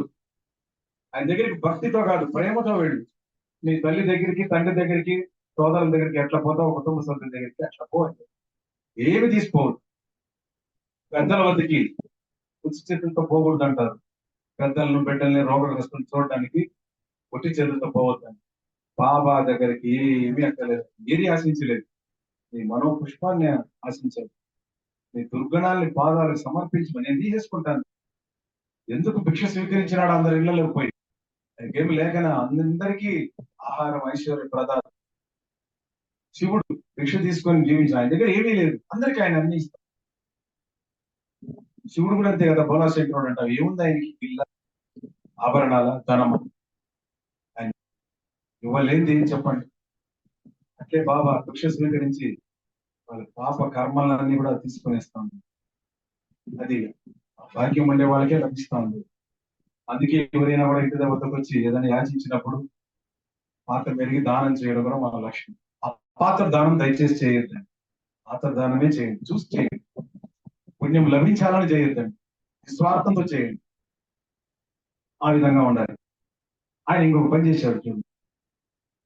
14వ అధ్యాయం చూడండి. సాయి సచరిత్రలో వృక్షానికి పోతూ ఉంటే కాల్చి పారేసిన అగ్గిపొలంతా తీసి కఫినీలో వేసుకుంది. ఎందుకు అంటే రేపు నీ జీవితం కూడా కాల్చి పారేసిన అగ్గిపొలాల వార్ధక్యంలో నిన్ను ఉపయోగించుకొని బయటకు తోసేస్తాను. నువ్వు పెద్దవాడైనా కూడా నీ సలహాలు మాకు అవసరం లేదు, మాకంతా తెలుసు, ఒక మూల కూర్చోంటారు. లేకపోతే దురవస్థ, దుస్థితి, ఓల్డ్ ఏజ్ హోమ్స్ ఎందుకు ఏర్పడినాయి? మదర్స్ డే ఎందుకు వచ్చింది? కనిపించిన తల్లిదండ్రులను దూరంగా పెడతావా? రేపు నీకు అదే పరిస్థితి వస్తే అయ్యా అయ్యా ఎందుకు గొయ్యా, నాకు ఒక పీడల మీ తాతయ్య అన్నాడు తండ్రి కొడుకు. మరి ఎందుకయ్యా ఈ గొయ్యి అంటే, మీ తాతను పూడి చేయడందుకురా ఈ గొయ్యి అంటే, అయ్యా రేపీకి మర్యాద నేను కూడా నీకు చెయ్యాలి కదా అయ్యా అని వాడు ఒక చిన్న కొత్త దొవుతూ ఉంటాడు. కాబట్టి ఈ రోజు నువ్వు తండ్రికి చేసింది రేపు నీ బిడ్డ నీకు చేస్తాడు. కర్మలు కాచుకొని ఉంటాయి, ఇంకో జన్మక్కర్లేదు. తండ్రి క్షమిస్తాడేమో కానీ నా బిడ్డ తెలియక చేసినాడు మన్నించు అంటాడు. అది తండ్రి గుణం. తల్లి గాని తండ్రి గాని ఓల్డేజ్ హోమ్లు చూడండి, నా బిడ్డ మంచివాడే, నా కొడుకు కోడలు మంచివాళ్ళు, ఏమనొద్దమ్మా అని బాధపడతారు. ఎందుకంటే మనకు ఆ పరిస్థితి వస్తుంది. కాబట్టి ఇప్పటి నుంచి beware. Daily mother's day, daily father's day. ఒక రోజు మనం భార్యలో లేము, అంత తీరిగ్గా లేము మనం. ఆ తల్లిదండ్రులు చూసే బాధ్యత మనది. ఆ విధంగా మనం ప్రవర్తిస్తాం. అందుకే ఆయన చెప్పాడు, కాల్చి పారేసిన అగ్గి పొలాలు తీసి నేను చూసుకుంటున్నానంటే నువ్వు పనికిరావు అనుకున్నప్పుడు నేను చేయాల్సి. అట్లంటే మనం ఎందుకు పనికి రాకుండా పోవాలి, ఆయన దగ్గర పెట్టుకుంటాడని కాదు, జాగ్రత్తగా జీవించాలి. పారేసి నిన్నే ఆయన చేర తీస్తా ఉన్నాడు. మరణించిన తర్వాత శ్మశానంలో తిరిగి చూడకుండా వెళ్ళిపోతా ఉన్నాడు కొడుకు. భార్య ఇంటి వరకే వస్తా ఉంది, బంధువులు వెళ్ళిపోతారు, మర్చిపోతారు, శ్మశాన వైరాగ్యం అక్కడికి పోతుంది. అటు తర్వాత ఏం జరుగుతుంది ఎవ్వడికి ఇంతవరకు తెలియదు, ఎవడు చూడలేదు, చూసిన వాడు చెప్పలేడు. శివుడు అక్కడ నిలబడి శ్మశానే వసంతం, అక్కడ నిలబడి దగ్గర నా బూడిదంతా తీసుకొని పూసుకుంటాడు. చూస్తా ఉన్నారు. ద్వాదశ జ్యోతిర్లింగాల్లో భస్మ పూజ కూడా జరుగుతా ఉంది. ఆ భక్తులు శరీరం పూజని పూసుకొని ఆనందపడతాడు పరమేశ్వరుడు. అంత ఇష్టపడతాడు, పర్ఫ్యూమ్ లాగా భావిస్తాడు. కాబట్టి ఇవన్నీ కూడా మనం తెలుసుకోవాలి. అట్లా ఇవన్నీ కూడా ఉంటాయి. కాబట్టి ఆయన తండ్రి లాంటి వాడు. తండ్రి లేకపోయినా తండ్రి, తాత లేకపోయినా తాత, పెదనాన్న లేకపోయినా పెదనాన్న. భావం తద్భవతి. నువ్వు దేవుడిగా భావించొద్దు, సద్గురువుగా కూడా వద్దు, నీ వెల్ విషర్ గా, నీ స్నేహితుడిగా భావించు. 9 భక్తి మార్గాలు చెప్పారు. చూసి ఎనీ వాళ్ళు భక్తి మార్గాలు 4 విధాలు 9 మాత్రమే చెప్పబడింది. కానీ నిజం చెప్పాలంటే 99 మార్గాలు ఉన్నాయి. ఏదైనా కూడా చెల్లుబడిపోతుంది, తీసుకుంటాడు ఆయన ఏ భక్తి విధానం అయినా. ఆయన దగ్గర పోయి ఒకసారి కూర్చోండి, నాన్న అని పిలవండి, ఎందుకు పలకడో చూద్దాం. ఓ నాన్న, ఓ నాన్న, ఓ నాన్న, నీ మనసు అమృతంగా అది ఎంతో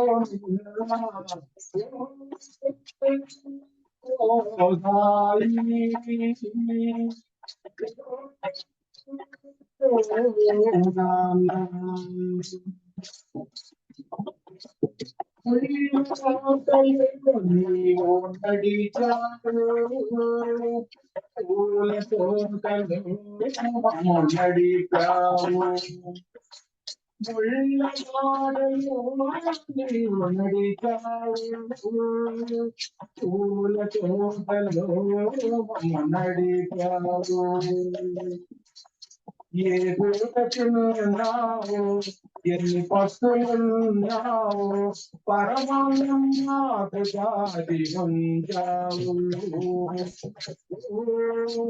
సాయి నీ మనసే అమృతం అది ఉందో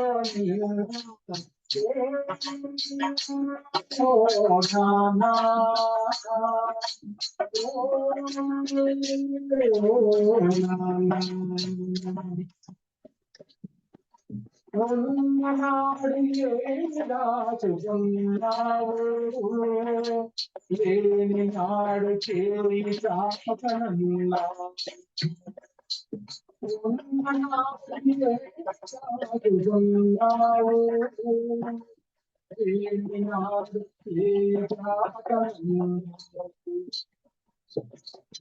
ఈ రాజగుణమే మామూల గణము, నీవే మా పాలి దైవము.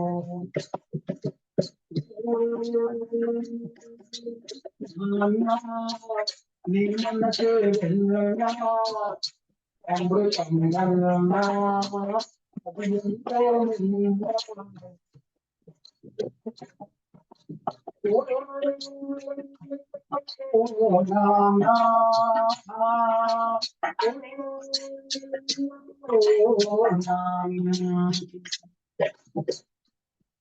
నాన్నే. కాబట్టి తండ్రిలాగా భావించి బిడ్డలాగా చూసుకుంటాం.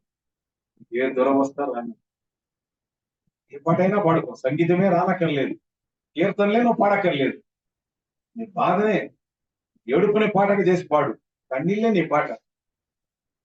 నీ మనసులో సంతోషాన్ని నింపుతాడు, నీ జీవితంలో పూలు పోయిస్తాడు, కష్టాలన్నీ పోగొడతాడు. తర్వాత అదే విధంగా చాలా చక్కగా ఇంకొక విషయం చెప్పాడు ఆయన. ప్రేమకు ఒక నిదర్శనం. ఎవరు చెప్పలేదు ఈ విషయం, ఏ గ్రంథాల్లో కూడా లేదు. That is Sai Satcharitra. పంచశూలంలోని పాపాలు నీకు అంటుకుంటుందిరా, ప్రతి గృహిణికి, ప్రతి గృహస్థుడికి, పిల్లలకి, పెద్దలకి. అంత తెలియకుండా వంట పాత్రలో శుద్ధి చేసేటప్పుడు, కూర్చున్నప్పుడు, లేచినప్పుడు, నడిచినప్పుడు ఎన్నో జీవులు చంపేస్తుంటావు తెలియకుండా. ఆ పాప దోషం నీకు అంటుకుంటుంది. ఒక రకంగా ఆ జీవుల్ని హత్య చేసినట్లేదు, కానీ ఆ దోషం నీకు తెలియకుండా చేస్తున్నాం. దోమను చంపేస్తా ఉన్నాం, చీమలను తొక్కేస్తా ఉన్నాం. పాత్రలు శుద్ధి చేసినప్పుడు సూక్ష్మ జీవులు చనిపోతా ఉన్నాయి. సూక్ష్మ జీవులు కంటికి ఎలా కనపడతాయండి? మరి జైలు మతస్థులను అడగండి, వాటికి కూడా హాని తలపెట్టకుండా నోటికి ముక్కుకు వస్త్రాన్ని కట్టుకుంటా ఉన్నాయి. అటువంటి సంస్కృతి మనది. సాయిబాబా పంచసోనాలు అనేటువంటి ఆ పాపాలు, పాత్ర కడిగినప్పుడు, పడుకున్నప్పుడు, లేచినప్పుడు, తొక్కినప్పుడు, నిలబడుకున్నప్పుడు, పరిగినప్పుడు తెలియకుండా జరిగిపోతాయి. పోవాలంటే ఎంత చక్కగా చెప్పారు చూడండి. నువ్వు వండిన ఆహారంలో మీతో పాటు జీవికి సమర్పించు. చీమకైనా గాని, చుక్కైనా గాని, కుక్కకైనా గాని, దేనికైనా, ఆకలితో ఉండే వాళ్ళకి, అనాథలకి చూసి పెట్టు. బాగా తిన్నవాడికి, ఉన్నవాడికి పెట్టదు. అప్పుడు ఆ రోజుకి ఆ దోషం తెలిగిపోతుంది. ఒకప్పుడు తినేటప్పుడు సమర్పయాన్ని ఒక జీవికి పెట్టి తినేవాడు. ఈ రోజులో ఫాస్ట్ ఫుడ్ నిలబడుతుంది తినేస్తా ఉన్నాం. ఏం తింటా ఉన్నామో మనకి తెలియదు. మన ఫుడ్ ఐటమ్స్ ఏదో మనకే తెలియదు.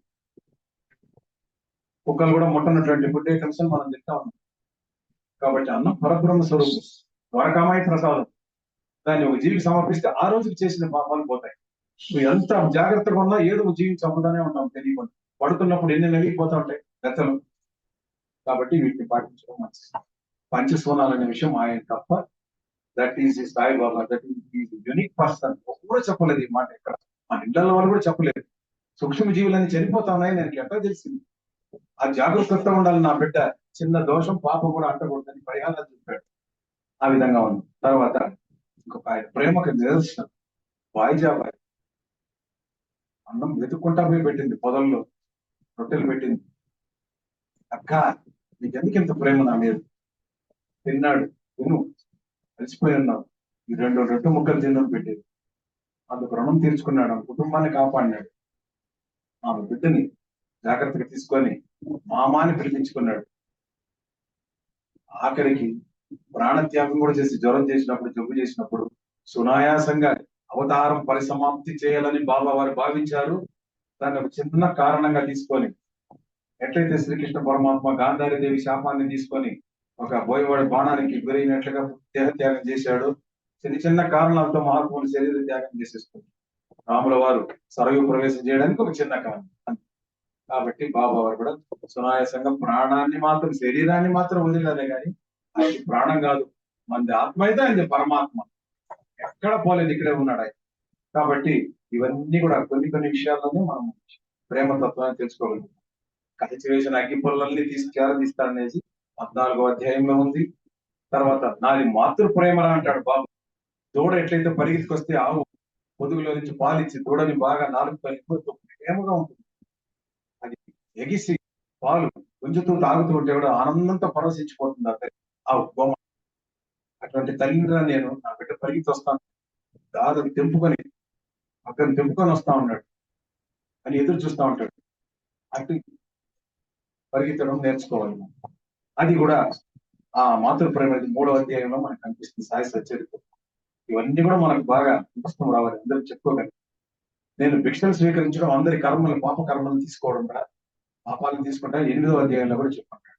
ఇప్పుడు ఇవన్నీ పూర్తయినాయి. ఇంకా కొంత సమయంలో పూర్తి చేసి తర్వాత చివరిలో ఇచ్చినటువంటి అంశము సాయి సమర్థత. ఇక్కడ చాలా తమాషగా ఉంటుంది. ఇన్ని చెప్తున్నాం, సాయి తత్వం చెప్తున్నాం, సాయి ప్రేమ తత్వం చెప్తున్నాం. ఏమి విషయాల్లో ఆయన సమర్థత ఉంది, ఎక్కడ సమర్థుడు ఆయన? అందుకే సమర్థ సద్గురు శ్రీ సాయినాథ్ మహారాజ్ కి జై అంటున్నాం. ఒకసారి మేడసాని మోహన్ గారు శతావధాన కార్యక్రమంలో ఉంటే ఒక ప్రశ్న సంధించినారు. సాయిబాబా ఎవరండి? గురువా, దైవమా, లేకపోతే ఒక అవధూత, యోగి అంటే శ్రీ సచ్చిదానంద సాయినాథ్ మహారాజ్ కి జై అని ఒకసారి అనుమన్నారు. అందులోనే మొత్తం వచ్చేస్తాయి. సద్గురువు ఆయనే, సచ్చిత్ ఆనంద స్వరూపుడు ఆయనే, సచ్చిదానంద విడగొట్టండి, సచ్చిత్ ఆనంద పరబ్రహ్మ. ఎన్ని వచ్చేసినాయి చూడండి. ఆనంద స్వరూపుడు, పరబ్రహ్మ స్వరూపుడు. అన్నం పరబ్రహ్మ స్వరూపమే కాదు, బాబా కూడా పరబ్రహ్మ స్వరూపం. ఆయన నామస్మరిస్తేనే పరబ్రహ్మ స్వరూపం. సచ్చిదానంద్ సాయినాథ్ మహారాజ్ కి జై. బాబా అంటే మీనింగ్ చాలా మంది తెలియదు, తండ్రి అంటా ఉన్నారు కానీ ఒకసారి శ్రీకృష్ణదేవరాయల ఆస్థానంలో శ్రీకృష్ణదేవరాయల దగ్గర ఒక పండితుడు వచ్చి, నేను ఏదైనా మీరు పద్యం చెప్పిన శ్లోకం చెప్పిన ఆనందకరంగా అప్పటికప్పటికే రాసి కూడా చూపించేస్తాను అన్నాడు. పెద్దను ఒక పద్యం బోధించుకున్నప్పుడు సునాయాసంగా సంస్కృతం రాసి చూపించేసి నన్ను ఎవరు కానీ ఓడించలేరంటే తెనాలి రామలింగ కవి లేసి, మహాత్మా నేను ఒక పద్యం చెప్తాను, ఒక విషయం రాయండి. గంటం తీసుకున్నాడు. అట బాబా తలపై పువ్వట జాబిల్లి భూదేవల్బట, ఆ పద్యం చెప్పి పువ్వు అనేటప్పటికి నిలిపేశాడు ఆయన. ఆ పువ్వు అనేటువంటి శబ్దాన్ని ఎట్లా రాయడం? తాకింద రావర్తిస్తావా యావర్తిస్తావా? తాకింద రావర్తించి ఆవేసి త్రయంబకమైపోతాను, త్రయంబకేస్తుంది. ఇప్పుడు ఇట్లా రాస్తావు, ఆగిపోయింది గంటం. అప్పుడు చెప్పాడు, ఆ శబ్దం చేసేది ఎద్దు రంకె. బాబా అంటే వృషభము, ఎద్దు, వాహనము అని చెప్పాడు. కాబట్టి అక్కడ బాబా అనే పదానికి ఆయన వృషభము, ధర్మస్వరూపము, వాహనము, రథం, ప్రపంచాన్ని తీసుకెళ్తున్నటువంటి రథం, మనల్ని మోసేటువంటి వాహనం, సర్వెంట్ ఆయన. నువ్వు ఆయనకి సేవ చేస్తే ఆయన నీకు సేవ చేస్తాడు. బాబా అంటే మీనింగ్ తెలిసింది. అందుకే అన్ని శాస్త్రాలు చదవాలి, పెద్దలు చెప్పింది వినాలి, సత్సంగానికి వెళ్ళాలి. అన్ని నాకు తెలుసుకొని విర్రవీగకు, పాండితీ గర్వం వద్దు అన్నాడు. నువ్వు తెలుసుకునింది కొంత, తెలుసుకోవాల్సింది చాలా ఉంది. ఈ విధంగా చెప్పుకొస్తున్నాడు. తర్వాత ఆయన యొక్క సామర్థ్యాలు రెండు చూడండి. మసీద్, ద్వారకామాయి మసీద్ కొంత దూరంలో బావి ఉంటే ఆ బావి దగ్గరకు పోయి నోట్లో ఉన్న కడుపులో ఉన్న పేగులంతా బయటకు తీసి నీళ్ళలో బాగా కడిగేసి మెల్లగా పేగులంతా లోపలికి తీసాను. పేగులు ఎట్లా మేపొస్తా గట్టిగా పట్టుకుంటే మనకు అందరికి తెలుసు, ఆపరేషన్ చేసే డాక్టర్లకు తెలుసు. పడుకున్నప్పుడు కూడా పేగులు కలవలు ఇట్లా అంత గట్టిగా ఫిక్స్ చేస్తున్నాడు భగవంతుడు. అటువంటి పేగులు దారం లాగా తీసి కడిగి లోపలికి వేసుకున్నాడంటే దట్ ఈస్ కాల్డ్ ధౌతి ప్రక్రియ. అది చేశాడు. తర్వాత ఇంకోటి చేశాడు, తెల్ల గుడ్డు పెరిగిన బాగా పురిగి చుట్టి నోట్లో వేసుకొని కడుపులో పంపించి బాగా శుద్ధి చేసి బయటకు తీసి మురికినంతా కడిగేసి.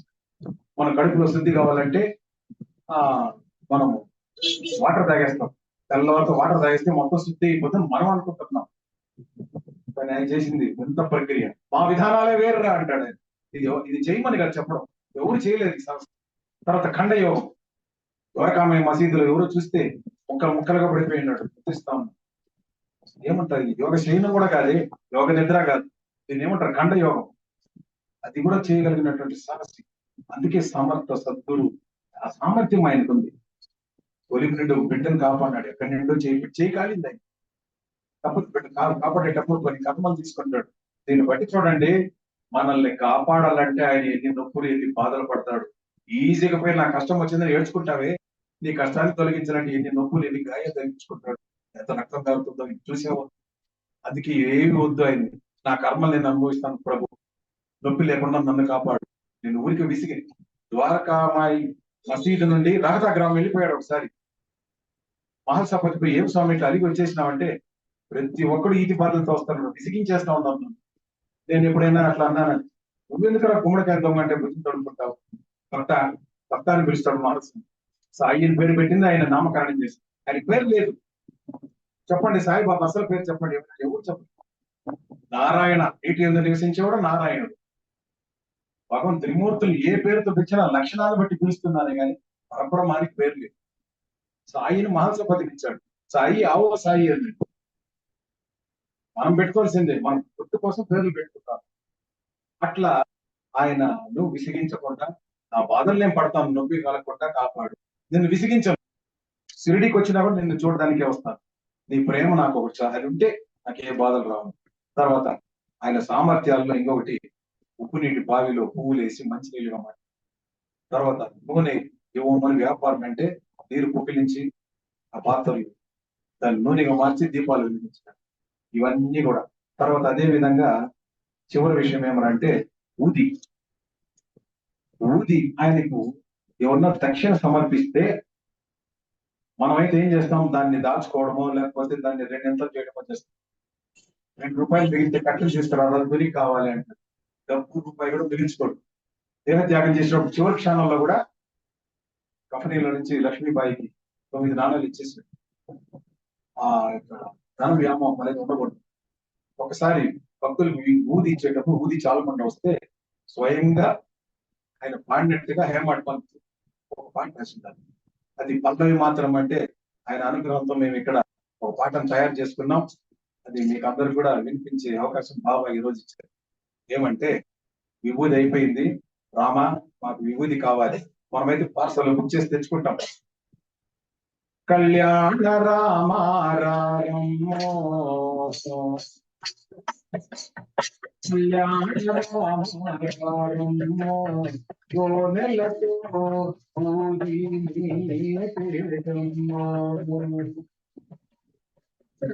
సబోరితో ఉండనేమో వైద్యం చేయలేమో కళ్యాణ కళ్యాణ రామో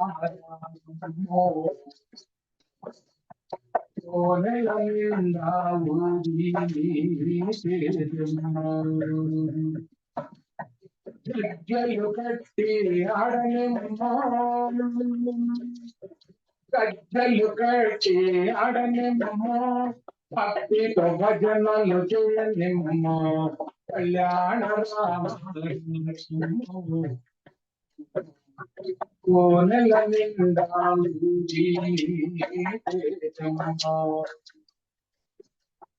నవవిధ భక్తిని చూపనేమో నీ కరుణను మేము పొందనేమో కళ్యాణ కోనెలతో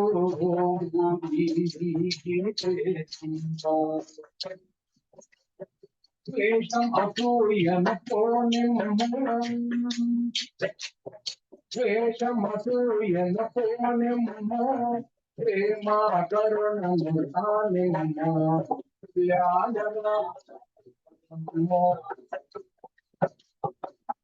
నెల నిండా ఊరి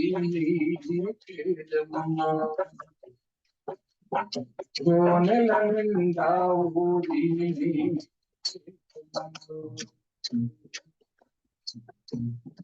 సమయం పూర్తి అవుతుంది కాబట్టి ఒక్కొక్క వారం ఒక్కొక్క పూట పూజ చేసే పాటలు తయారు చేద్దాం. ఈ రోజు అమెరికా వరకు వెళ్ళిపోయింది. దానికి రైట్స్ అంతా కూడా ఆయనకే చెందుతుంది. ఈ రోజు మేము గొప్పగా చెప్పుకోలేదు. మనం కూడా ఆ నోట ఈ నోట పలికి అమెరికా వరకు వెళ్ళిపోయింది. ఆ పాట ఏమరంటే, పల్లెకున్నావు సాయి నీ మీద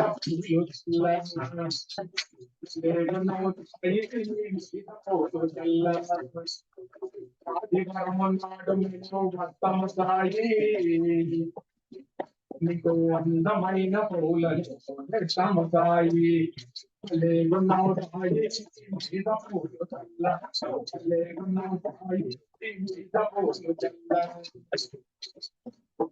సోమవారము నాడు మేము భర్తమ్మ సాయి సోమవారము నాడు మేము భర్తమ్మ సాయి గంగా పూలను సాయి సాయి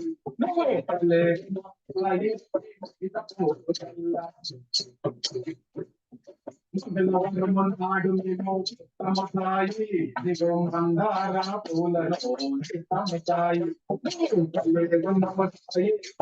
తమ సాయి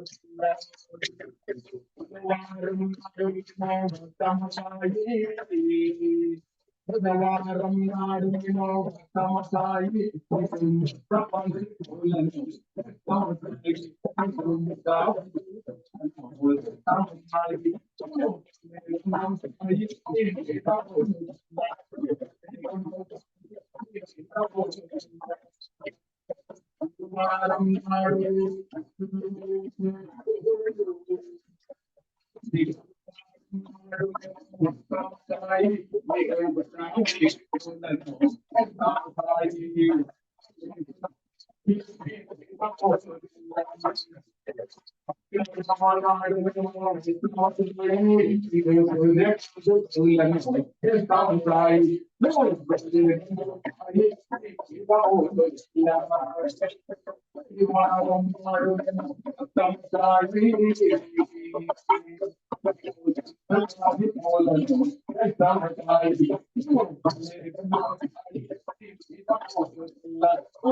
ఒక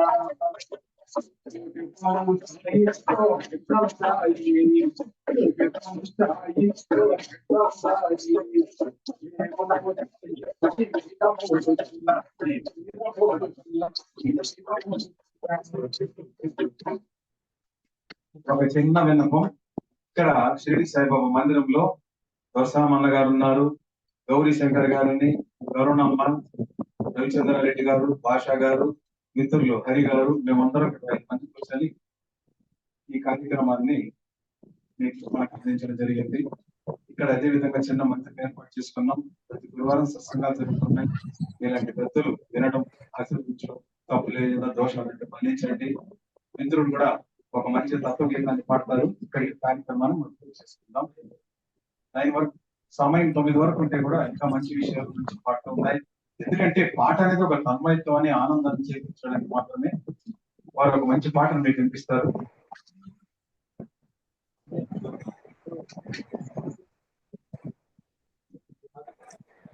మైక్ దూరం పెట్టండి ఒక్కసారి, అస్సలు క్లారిటీ లేదండి. సాయిరామ్ సాయిరామ్ అమ్మా, చెప్పండి అమ్మా. హలో.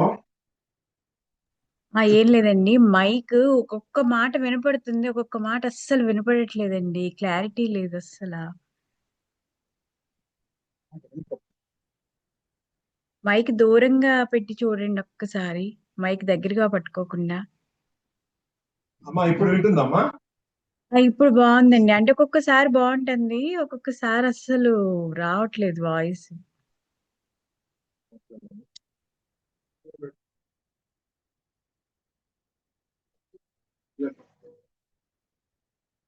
ఇప్పుడు వింటుందమ్మా?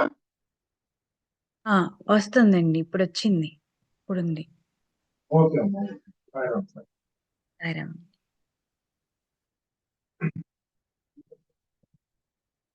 ఎంతవరకు అమ్మా ఉంది ప్రోగ్రామ్ ఇది? హలో.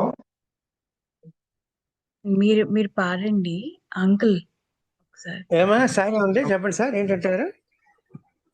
అదేమ్మా, ఇప్పుడు ఇంకొక పాట పాడవచ్చు కదా. టైం ఉందా అని అడుగు. స్పష్టంగా వినిపిస్తుందమ్మా? టైము 8:30 వరకు టైం సార్, ఉందమ్మా? మన ప్రోగ్రామ్ 8:30 వరకు సార్. ఇప్పుడు 8:38 అయింది. మీరు ఒక పాట పాడితే మనం క్లోజ్ చేసేద్దాం. ఓకే అమ్మా. సాయిరా. ఓం సాయిరా. నీ ఆత్మ నిర్మలమైతే పరమాత్మ నిశ్చలమవుతుంది. నీ ఆత్మ నిర్మలమైతే పరమాత్మ నిశ్చలమవుతుంది. పాలకు రంగులు ఉన్నాయా? పాలకు రంగులు ఉన్నాయా? వంటిదే నీ ఆత్మ, పాల వంటిదే పరమాత్మ. వంటిదే నీ ఆత్మ, పాల వంటిదే పరమాత్మ. నీ ఆత్మ నిర్మలమైతే పరాత్మ నిర్మలమవుతుంది. నీ ఆత్మ నిర్మలమైతే పరమాత్మ నిర్మలమవుతుంది. పూలకు రంగులు ఉన్నాయి, పూజకు రంగులు ఉన్నాయా? పూలకు రంగులు ఉన్నవి కానీ పూజకు రంగులు ఉన్నాయా? పూల వంటిదే నీ ఆత్మ, పూజ వంటిదే పరమాత్మ. పూల వంటిదే నీ ఆత్మ, పూజ వంటిదే పరమాత్మ. ఆత్మ నిర్మలమైతే పరమాత్మ నిర్మలమవుతుంది. నీ ఆత్మ నిర్మలమైతే పరమాత్మ నిర్మలమవుతుంది. పెట్టకు వంకరలున్నాయి, నిప్పుకు వంకరలున్నాయా? పెట్టకు వంకరలున్నాయి కానీ నిప్పుకు వంకరలున్నాయా? వంటిదే నీ ఆత్మ, నిప్పు వంటిదే పరమాత్మ. వంటిదే నీ ఆత్మ, నిప్పు వంటిదే పరమాత్మ. నీ ఆత్మనే వంటిదే పరమాత్మని ఉంటుంది. నీ ఆత్మనే వంటిదే పరమాత్మని ఉంటుంది. ఏటికి వంతలు నీటి కురంతరున్నాయా, చేతికి వంతరున్నాయి, నీటి కురంతరున్నాయా.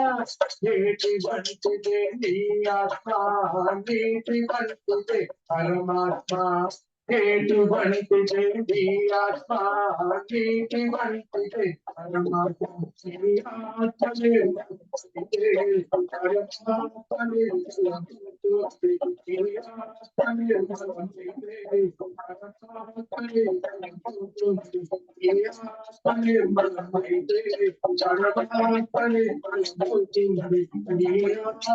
నిర్మలమైతే పరమాత్మ నిశ్చలం ఉంటుంది. ఓం సాయిరామ్. సాయినాథ్ మహారాజ్ కి జై. సాయిరామ్ అండి. చాలా అద్భుతమైన జై. ప్రవచనం వాళ్ళ బాబా మనకి వినిపించారు. చాలా సంతోషం. అలాగే మంచి మంచి పాటలతో, మంచి పద్యాలతో మన మునీంద్ర గారు ఎంతో అద్భుతంగా మనని అలరారించారు ఈ గంటన్నర సేపు కూడా. అలాగే మన సాయి యొక్క ప్రేమతత్వం ఎలా ఉంటుంది, ఆయన సమర్థత ఎలా ఉంటుంది, ఆ బావిలో, ఉప్పు నీటి బావిలో ఒక పువ్వు వేయడం ద్వారా దాన్ని తీపి నీటిగా మార్చగల సమర్థుడు మన సాయిబాబా, మన సాయినాథుడు. కాబట్టి బాబా ఎంత సమర్థత అంటే అంత సమర్థత. అవన్నీ కూడా మన మునీంద్ర గారు చాలా బాగా వివరించి చెప్పారు. ఇవాళ ఈ సాయంత్రం, శనివారం సాయంత్రంలో మనం అద్భుతంగా మంచి విషయాలు కొన్ని విన్నాం. కాకపోతే కొంచెం డిస్టర్బెన్స్ ఎక్కడ వచ్చిందంటే ఆ వాయిస్ క్లారిటీ లేకపోవడం వల్ల కొంచెం ఇబ్బంది అయ్యింది కొంతమందికి. సరే, ఏదైనా బాబా మనకి వినిపించారు. రికార్డు కొంచెం క్లారిటీ ఉంటే మళ్ళీ వినొచ్చు. మనందరం కూడా విని మనందరం కూడా ఆనందపడదాం. మళ్ళీ రికార్డ్ అయింది మొత్తం అంతా కూడా మళ్ళీ. ఎందుకంటే కొంతమందికి డిస్టర్బెన్స్ వచ్చింది, వినపడలే. బట్ రికార్డ్ క్లారిటీ వచ్చిందమ్మా. రికార్డు క్లియర్ గానే ఉందా? అంటే ఇట్లా లేదు కదా అంకుల్, రికార్డ్ కూడా సేమే వస్తుంది అనమాట. రికార్డ్ కూడా క్లియర్ గా ఉంది. రైట్, మళ్ళీ పెడదాం. రేపు పెడితే చూద్దాం ఒకసారి. చాలా సంతోషం సార్. కృతజ్ఞత సార్ మునీంద్ర గారు. థ్యాంక్ యూ వెరీ మచ్ అండి. సాయిరామ్. సాయిరామ్ అంటే ఒక్క నిమిషము. ఇక్కడ మన బాబా సన్నిధిలో గురుస్థానానికి కోసము మనం అప్పుడు రాయిని నిర్మించడం అయినది. కింద ఆ రాతిలో విఘ్నేశ్వరుడు ఉద్భవిస్తున్నారు. మీకు చూపిస్తారు చూడండి. వినాయకుడు ఉద్భవించారు అనమాట. గురుస్థానానికి కోసం మేము అమర్చిన రాయి కింద దానిపైన వినాయకుడు ఉద్భవించారు. రెండు పక్కల వస్తున్నారు చూడండి. కాణిపాకం వినాయకుడు ఎలా ఉన్నారో అలా ఇక్కడ ఉద్భవించడం జరిగింది. కొంచెం దింపండి. ఇప్పుడు ఉండే స్థలం నుంచి 11 కిలోమీటర్లు మేము వినాయకుడి గుడి ఉన్నారు కాణిపాకం దేవాలయం. చూసారు స్వామి? కొంచెం సరిగ్గా చూపించాను. Yes yes, okay.